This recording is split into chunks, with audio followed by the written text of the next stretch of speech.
Intanto, bravo Stefano.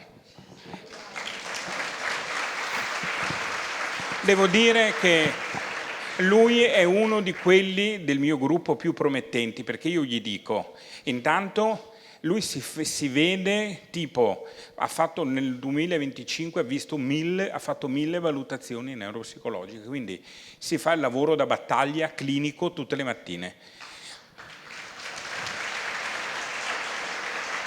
Nel frattempo si è pubblicato i lavori che avete visto sulle più grandi riviste internazionali, ha appena vinto la ricerca finalizzata, quelle che sono uscite qualche giorno fa, avete visto sui giornali, Verona ne ha vinte, ecco, lui è uno di questi, e nel frattempo ha fatto 3 figli? 2, e pensa al terzo, esatto, cioè non so come trovi il tempo per fare tutto questo, devo dire. Quindi molto bene, io spero, davvero lo dico per tutti, adesso lo dirò anche in maniera all'interno della mia università e quant'altro, spero che a un certo punto si riesca a trovare posto per i nostri giovani, perché altrimenti con pubblicazioni del genere qualcuno viene da fuori, se li prende, se li porta via e noi non riusciamo a fermarlo, ovviamente. Detto questo, spero che abbiate apprezzato quello che abbiamo detto, soprattutto il fatto che siamo stati brevi. Adesso, se voi avete qualche domanda, perché non possiamo essere stati chiari su tutto, alzate la mano, fuori la voce, noi rispondiamo volentieri, anzi vi do un microfono in più che mi hanno insegnato ad accendere, è acceso. Ho imparato ad accendere il microfono, ho fatto lezione col tecnico prima. Bene, allora qualcuno che ha qualche domanda, sì, prego. Funziona? Sì, funziona. Perfetto.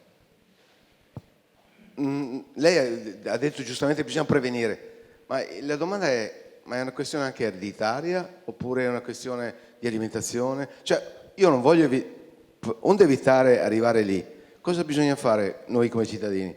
O è una cosa che io ho nel gene dentro e quindi non c'è nulla da fare? Perché ho sentito prima un sportivo, quindi anche se faccio tanto sport non c'entra nulla.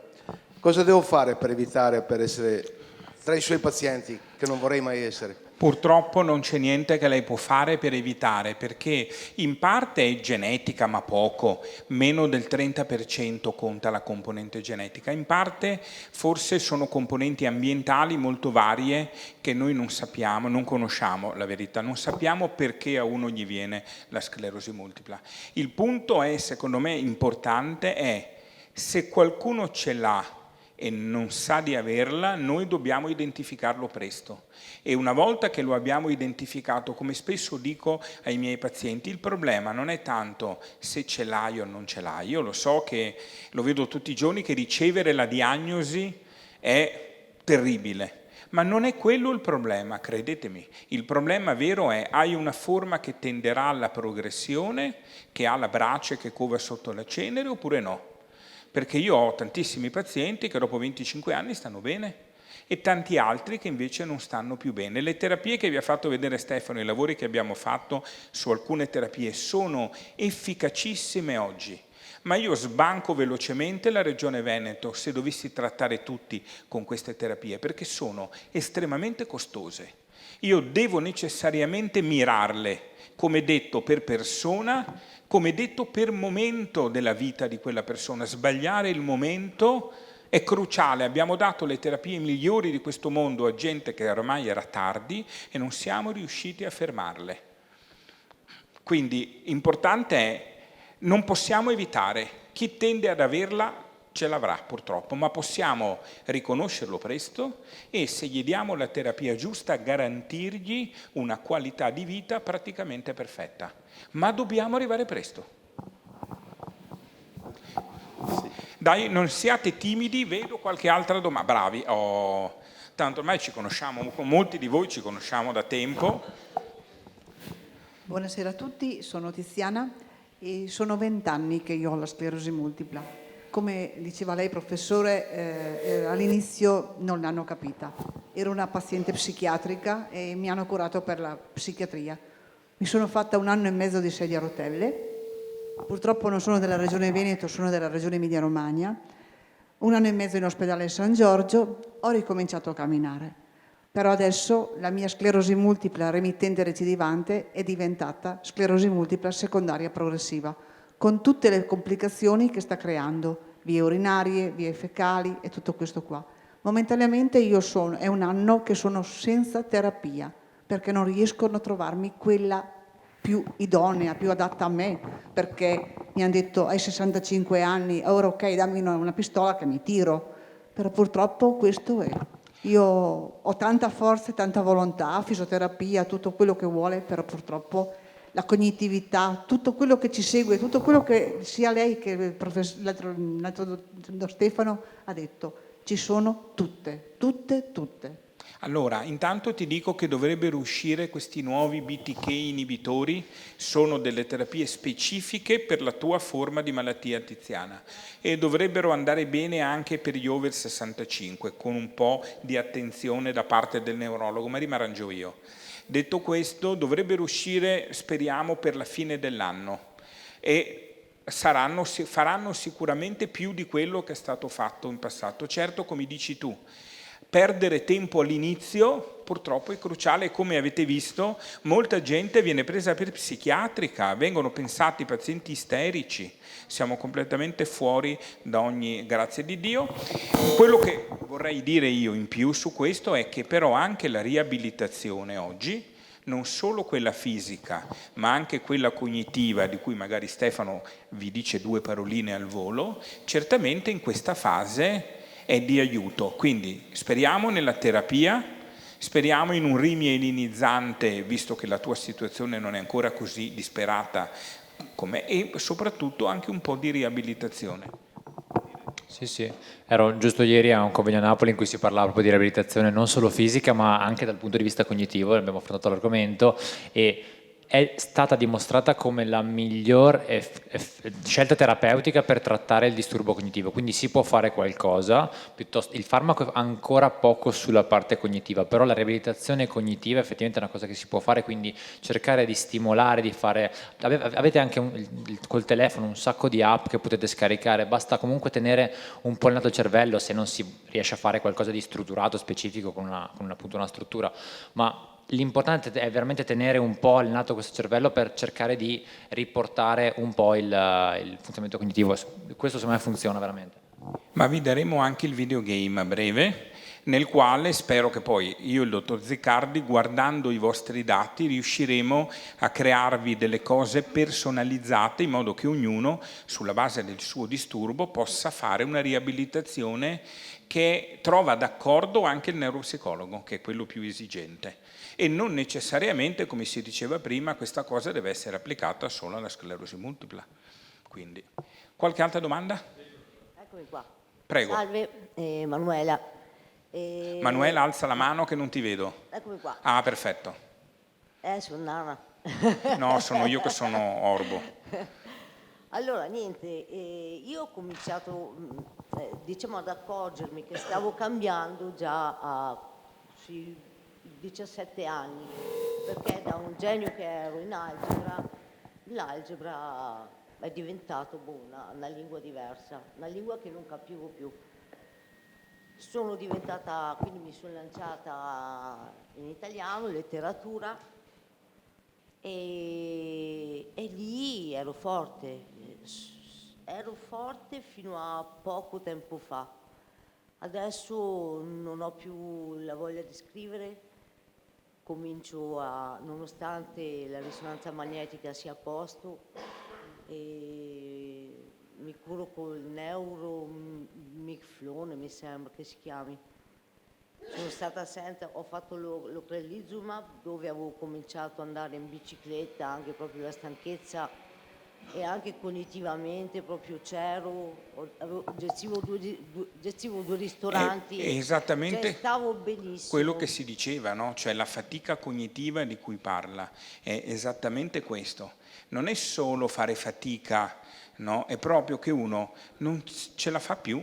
Forse No. Stefano può dirci una parola in più su questa, visto che... Io adesso passo la maggior parte della giornata a letto, non ho la Malissimo. forza, non ho la forza, non ho la Bisogna forza. trovare il modo di venire fuori da questa situazione. Cioè mi sto riempiendo di bibite energetiche, ma m'han Si, trovato si glucosio sta un a po' 3000. innescando quello che noi chiamiamo effetto palla di neve, no? Cioè da un piccolo granello poi cominciano anche tipo, tutti quei circoli viziosi del magari sono più stanco, a quel punto non faccio niente, se però non faccio niente vuol dire che il mio sistema comunque va un po' rimane non stimolato e quindi poi sono ancora più stanco, dormo male, di conseguenza ho un tono dell'umore basso, ecco, tutta una serie di sintomi. No, ma diciamo che per dire 3 giorni fa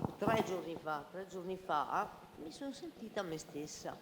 Quindi sono andata fuori perché amo il giardinaggio, perché adesso sono invalida al 100%, amo il giardinaggio, ho salutato le mie piante, mi sentivo viva, ecco.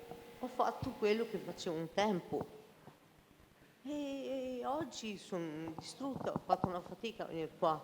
Oggi sono distrutta. Ma ed è anche motorio uguale, cioè meno uno fa dal punto di vista motorio e meno farebbe, i muscoli vanno in difficoltà, si aggiunge il problema muscolare a quello neurologico e il paziente va in peggioramento. È importante che noi cerchiamo di rompere questo circolo vizioso, altrimenti la situazione avrà un effetto palla di neve che poi non fermiamo più, anche con la terapia migliore, a valanga. C'è qualche altra domanda? Volevo farne un'altra. Per caso, se volessi fare fisioterapia, perché faccio già fisioterapia per un livello fisico, prettamente fisico, perché ho fatto un incidente, ma per la sclerosi multipla, fare la fisioterapia, i fisioterapisti mi vengono a casa, dov'è che posso trovarli? A Rovigo? Io sono qua da Porto Viro. Allora, in genere dovresti fare questa domanda al centro che ti segue, perché i neurologi del centro di riferimento a cui tu afferisci hanno tutte le connessioni per la fisioterapia del territorio. Ora, devo dire che il problema fisioterapia è un problema non da poco, nel senso che sono pochi fisioterapisti. Io ad oggi vedo che solo grazie a un po' di associazioni si riesce a mandare qualcuno a casa. Questo davvero oggi è un grande problema che richiederebbe un tavolo specifico solo per organizzare una cosa del genere, perché davvero ha oggi tanti problemi. Però suggerirei, ecco, di fare riferimento al tuo neurologo, che lui ha sicuramente... Da Padova mi hanno detto di provare a sentire l'AISM di Rovigo. Esatto, quello perché no, una buona idea. All'AISM c'è una bella sezione di Rovigo e loro so che fanno anche qualche servizio a domicilio. Grazie. Grazie. Qua c'è una domanda a Paolo, anche qua davanti. Qui vedo mani alzate. Tu Paolo fai la valletta? Sì, ma le ballotte? Mi raccomando, fate domande brevi, così diamo un po' più di possibilità a tutti. C'è qualcosa no? Ok, Lella, ci può essere diagnosi certa con liquor negativo risonanza invece assolutamente positiva?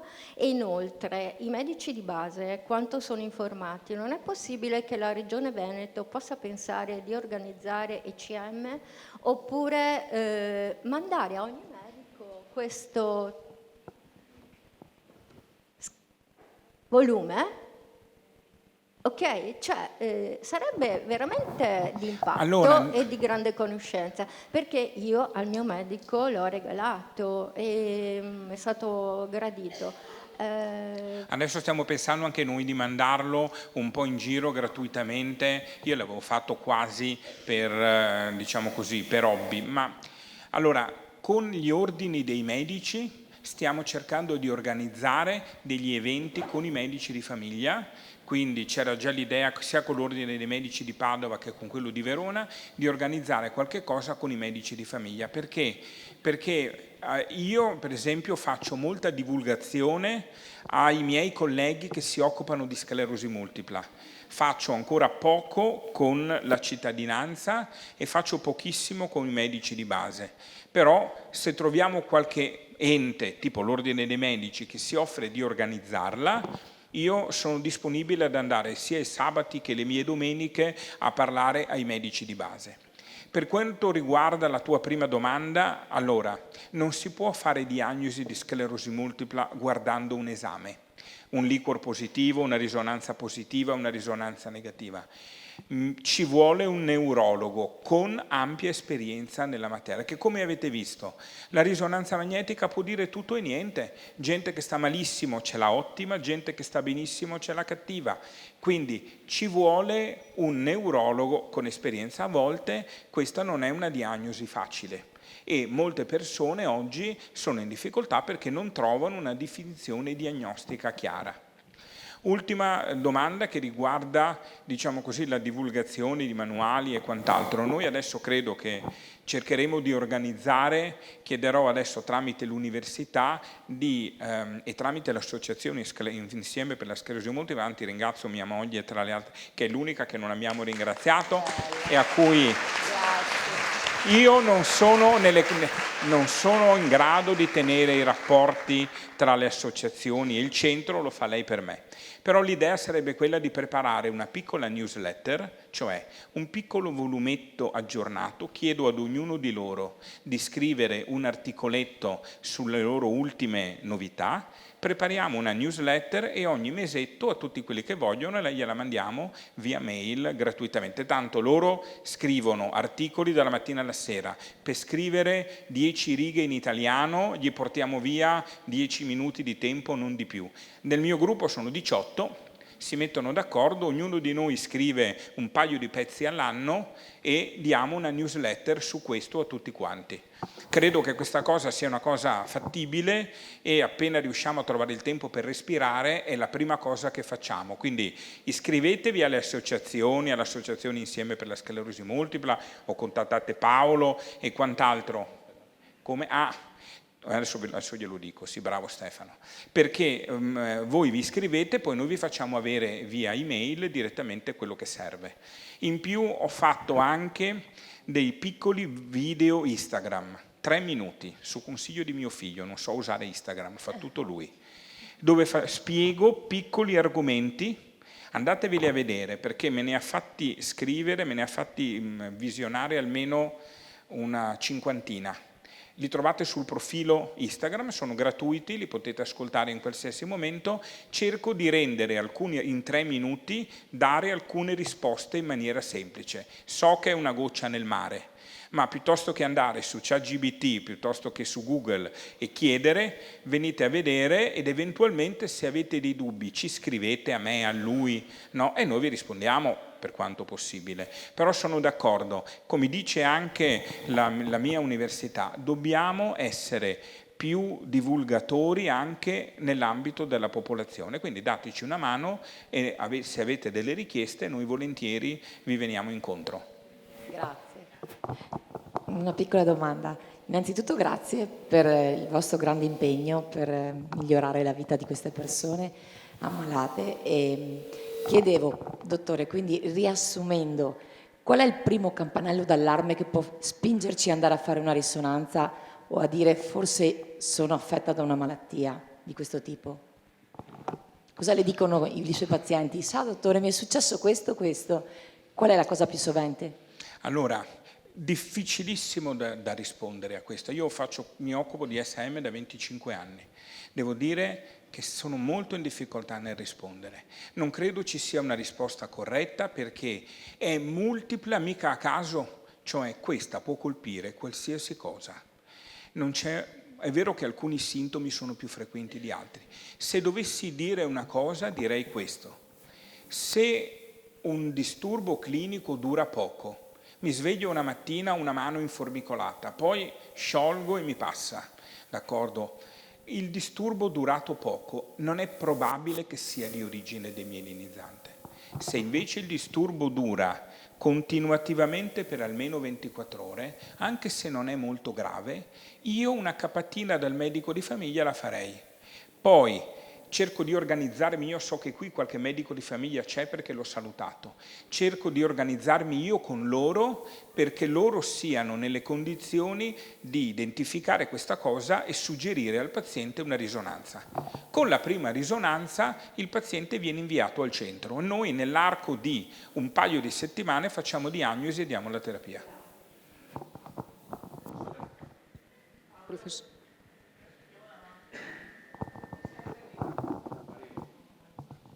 Prego. Posso fare? Sì. Buonasera professore.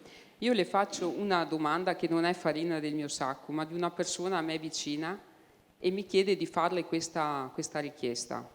Se ha visto casi in cui la risonanza all'encefalo era pulita, ma poi facendo scansioni con il DIR, mi dice, sono emerse delle lesioni.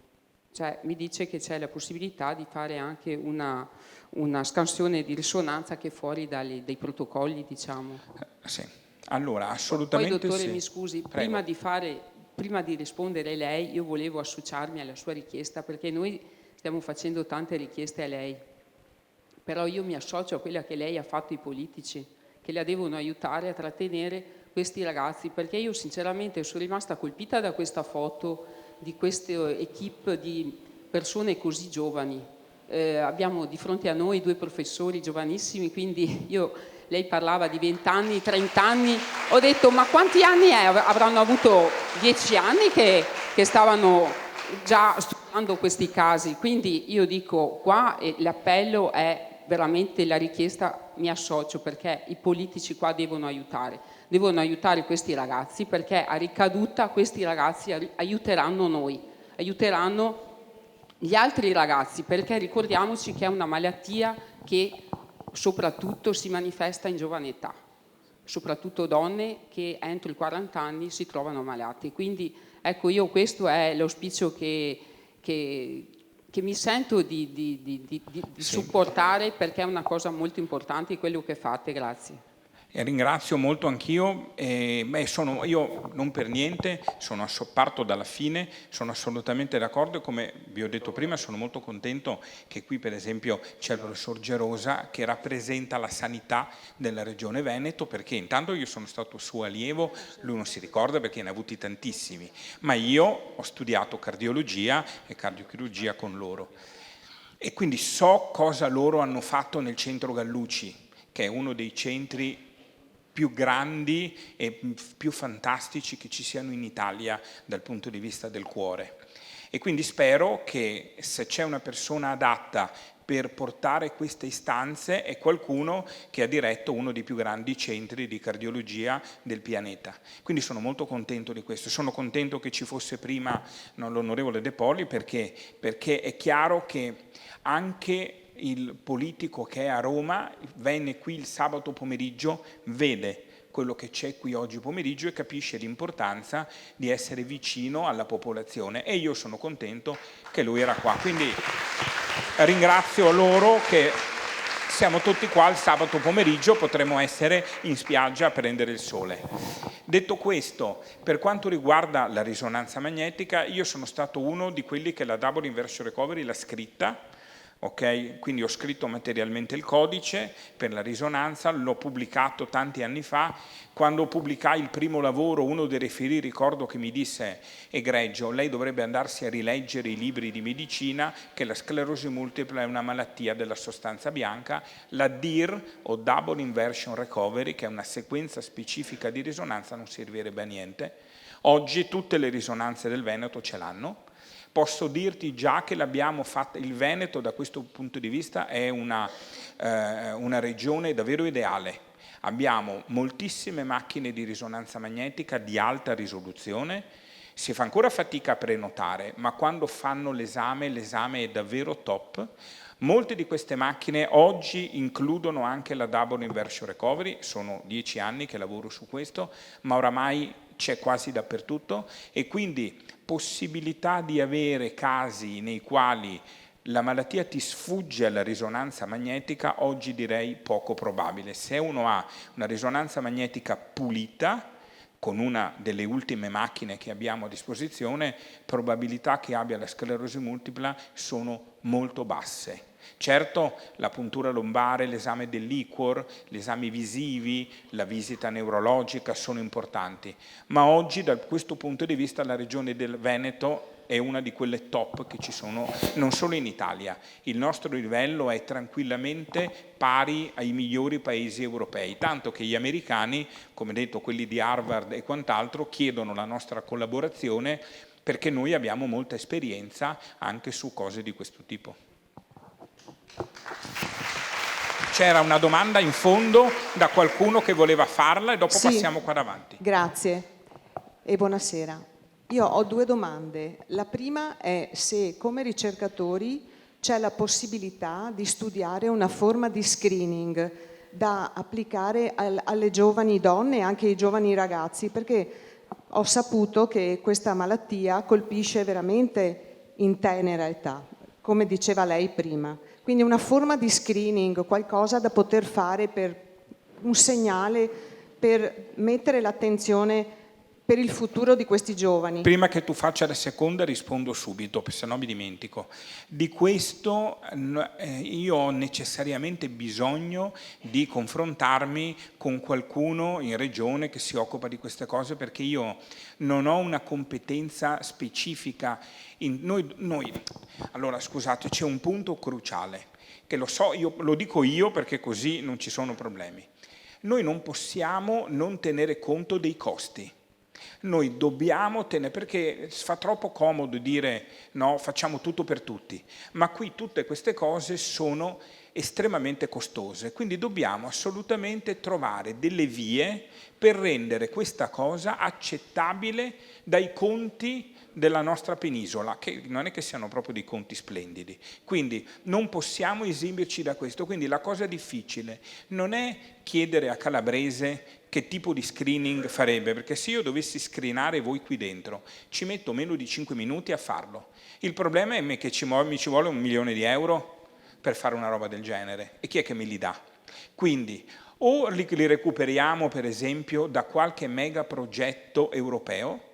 L'Europa dà una valanga di soldi per robe di questo tipo, ci sono degli ERC che darebbero decine di milioni di euro, ma noi abbiamo fatica ad applicare perché sono molto complessi da applicare, abbiamo poco tempo per scrivere progetti, ma adesso il dottor Ziccardi si mette a lavorare duro anche di notte su questo, che non crede di fare altro, perché potremmo recuperare i fondi dalla Regione Veneto, scusatemi, dall'Europa. Oppure discutere appunto delle strategie a livello però regionale, nazionale e quant'altro con chi si occupa di gestione economica, quelli che fanno attività di screening nella loro vita sanno come si fa lo screening. Allora forse se ci interfacciamo con loro si potrebbe anche pensare di fare, che ne so, una risonanza magnetica ultra breve da 5 minuti, tipo una piccola TAC senza radiazioni, dove ci si mette d'accordo, il paziente fa solo un paio di tagli di risonanza veloci, solo a scopo di screening.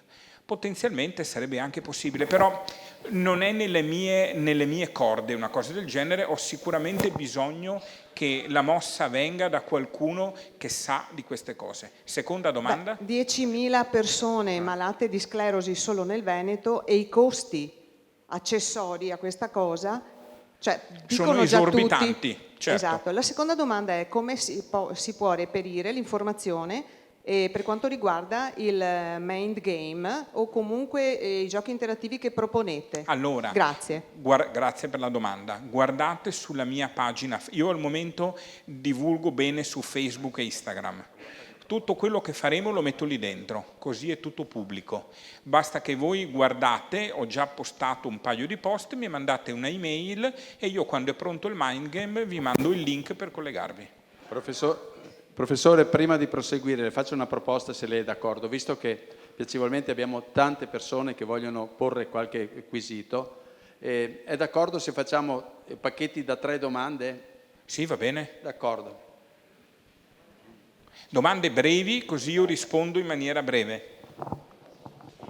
Buonasera, io sono in cura all'Università di Verona, Borgo Roma, quindi sono molto contenta di vedervi qui oggi. Sono Anna Mazzetto, salve. Ah, certo, da là, figurati. E niente, intanto volevo solo dare una brevissima testimonianza. Io sono stata una tester per uno di questi mind game col tablet e mi è stato veramente utilissimo. Mi sono accorta che avevo qualche deficit, però grazie all'allenamento sono migliorata. Poi c'erano giornate migliori e giornate peggiori, ma insomma questo si sa.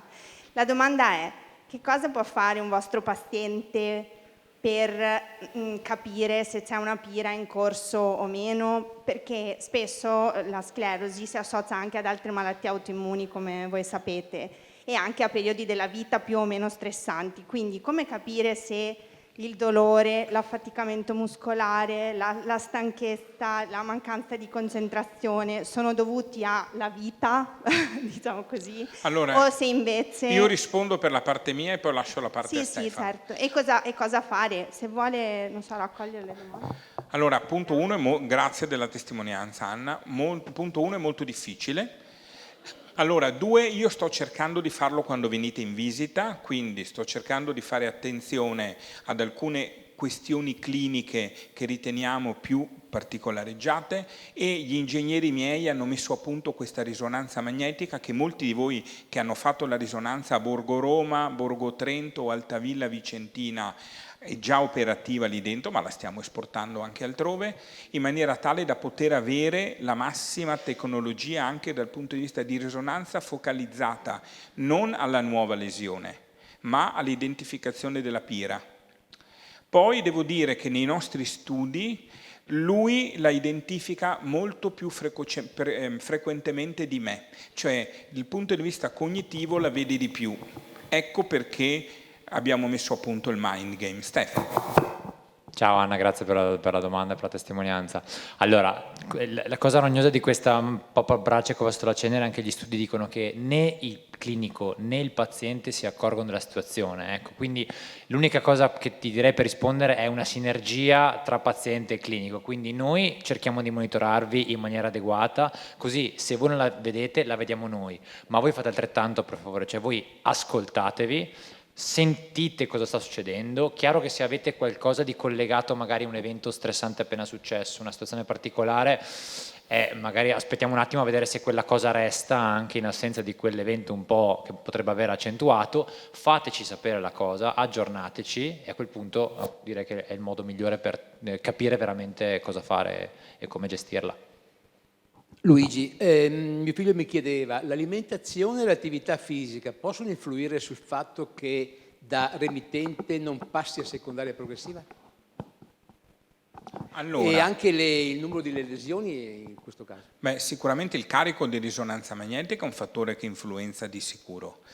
L'alimentazione non lo so, ci sono degli studi ancora in corso, un dato certo su questo io in mano non ce l'ho, un dato scientifico, quindi sarei un po' attento a tutte quelle cose che girano in rete dove vi dicono mangiate questo, mangiate quell'altro, usate, perché su queste c'è molta meno chiarezza in termini. L'attività sportiva invece non c'è dubbio di sì. Più fate attività sportiva, più fate attività fisica, più fate attività cognitiva e vi mantenete in attività di testa, migliori saranno le possibilità che avrete di stare bene più a lungo, perché aumentate quella famosa riserva fisica e cognitiva che vi permette di difendervi meglio dalla malattia. Quindi guai a stare a letto tutto il giorno, guai a ridurre le proprie attività.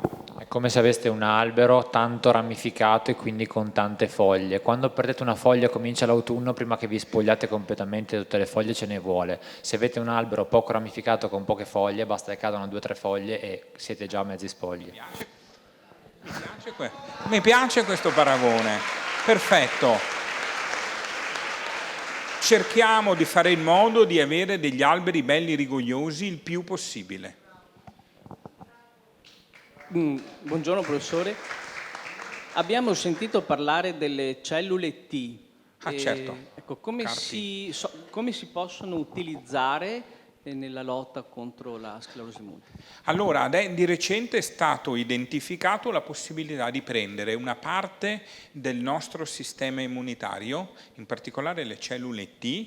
Ringrazio Marina perché secondo me la domanda arriva proprio dalla signora De Gobbi, che è molto attenta su queste cose, e noi siamo in grado di riprogrammare le nostre cellule del sistema immunitario per aggredire per esempio i tumori.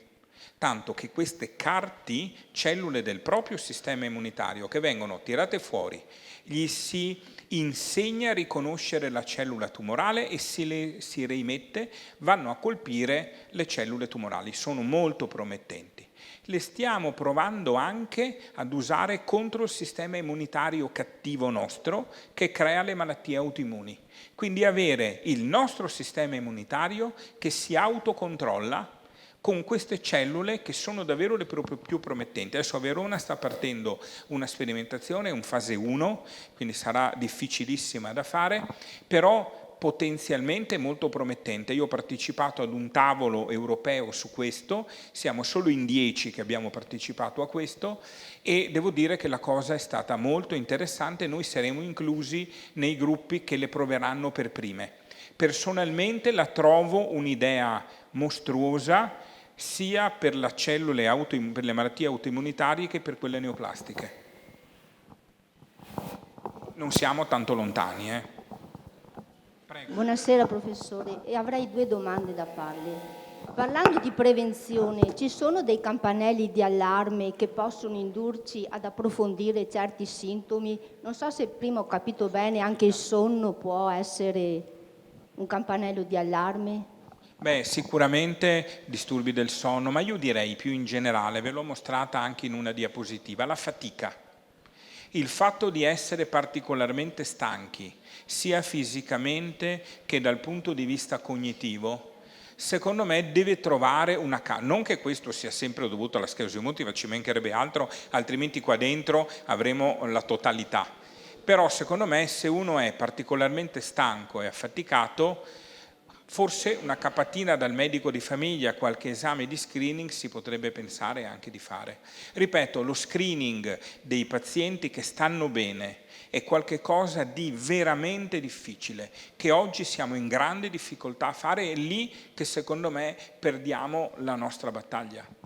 E può La essere fatica, scusi, chiudo solo, la fatica è il sintomo, si è fatto una stima di prevalenza più frequente in assoluto, il 90% dei pazienti con SM ha una fatica che possa essere fisica o cognitiva, quindi sì, è proprio un bel campanello d'allarme quello, molto, molto frequente. Grazie. E può essere associata a certe malattie autoimmuni?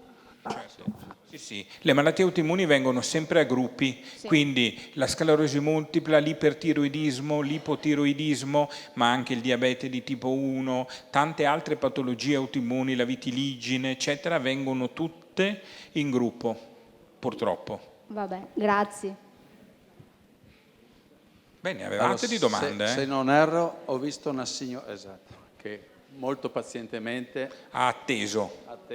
Non sono una gran valletta veloce. Insomma, grazie Paolo, grazie prof, e grazie anche per la vostra capacità comunicativa, perché rendere, diciamo, facile la comprensione di argomenti così difficili non è da tutti. Io ho a che fare con un mondo un pochettino diverso che il mondo della scuola. Io sono un dirigente scolastico, però porto una testimonianza. Io ho avuto a scuola alcuni alunni che hanno i genitori con la sclerosi multipla e spesso, alcune volte, sono alunni che non possono vivere tante altre cose, tipo non possono partecipare ai compleanni, magari oppure i loro genitori non possono venire a parlare, ci sono delle fasi, diciamo. E quindi io chiedo, proprio per la vostra caratteristica di questa chiarezza comunicativa, se possono essere anche fatti per le scuole dei piccoli come si dice, manualetti che spiegano già dalla secondaria di secondo grado cos'è la sclerosi multipla, perché conoscere significa includere, e questa è la prima cosa. E poi mi è venuta anche in mente una seconda così idea, vedendo il vostro videogioco, che spesso ci potrebbero essere dei progetti con la scuola per la divulgazione di questo videogioco. Sapete che quando si parla di videogame, insomma, gli alunni sono molto stimolati e sicuramente potrebbero fare dei testimonial della vostra appunto ricerca e della vostra anche competenza. Io sono in una scuola, dirigo 23 plessi nel Friuli Venezia Giulia, quindi abbiamo molti progetti con benessere scuola stare bene a scuola, e quindi io sono disponibile anche con voi, anche se sono veneta, ma sono nel Friuli Venezia Giulia, e quindi mi rendo disponibile anche con qualsiasi così progetto pilota. Grazie perché siete stati chiarissimi. Grazie per questa davvero una splendida domanda. Allora, 2 cose molto importanti. Beh, io sono di Padova, vivo a Padova, quindi vengo volentieri in Friuli senza problemi. Noi seguiamo circa 3.000-3.500 pazienti, di questi almeno un 15% sono friulani, perché io da San Donà, Noventa di Piave e compagnia vedo un sacco di pazienti. Allora, alla scuola no manualetti. Io vado personalmente a fare lezione, per esempio sono già andato più volte nei licei veronesi e vicentini, vado a fare lezione alle ultime classi. Perché non il manualetto? Perché sarebbe una buona idea, il problema è che lo scritto in generale, a parte che i giovani lo leggono meno, ma ho paura che venga frainteso. Non deve essere una cosa che spaventa, deve essere una informazione. Allora, se la faccio a voce io, riesco a comunicare quello che voglio. Non sono sicuro di essere in grado di farlo ugualmente bene. Quindi ho detto anche ai miei figli, gli ho detto più volte, chiedete al vostro preside della vostra scuola se vuole io un'oretta e mezzo ai ragazzi degli ultimi anni gli faccio, e stessa cosa possono fare anche loro, anzi credo che Stefano già faccia anche lui lezioni. Quindi se ci invitate in Friuli Venezia Giulia, di sicuro io o qualcuno dei miei viene, magari mettiamo assieme i ragazzi delle ultime classi e così si hanno di certo su un punto hai ragione, che è il motivo per cui siamo qui. L'informazione è tutto. Dovete essere tutti bene informati.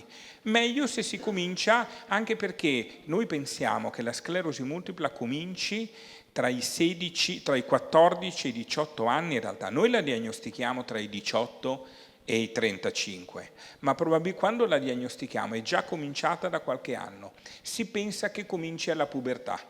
Quindi, e in Veneto la frequenza a quell'età è di circa 1 su 100. Il che vuol dire che se tu riunisci nelle tue scuole 100 dei tuoi studenti, c'è la probabilità statistica che uno ce l'abbia e non sappia di averla. E magari se ne accorgerà tra 10 anni, che adesso ne ha 15, se ne accorgerà a 25, cioè con 10 anni di ritardo, che sono tantissimi.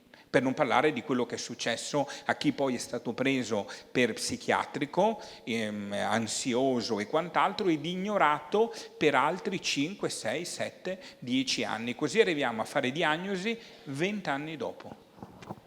Professore, andiamo a casa. Sì.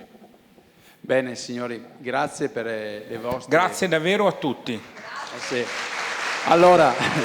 E a Paolo gli fate un applauso doppio.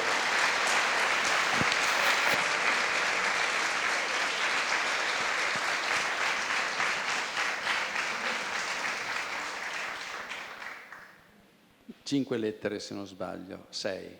Il mio grazie è illimitato a ognuno di voi, ma per recuperare le piccole défaillance che fanno parte della realtà umana, chiedo cortesemente se può avvicinarsi la dottoressa Rettore, un secondo, se può avvicinarsi per piacere, e la signora Pozzati Susanna. Susi, ormai ho detto il nome, Susi. Susanna, devi venire per forza. Allora, professore, giustamente 3 persone non abbiamo ringraziato.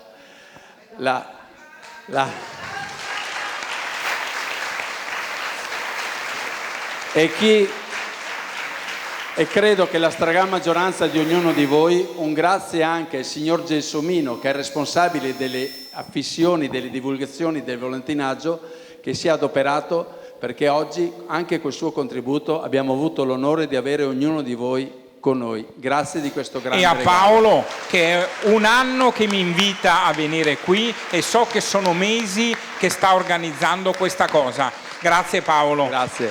Vi porto i saluti anche del dottor Barison e del dottor Smolari, il nuovo presidente di Alba Rosa.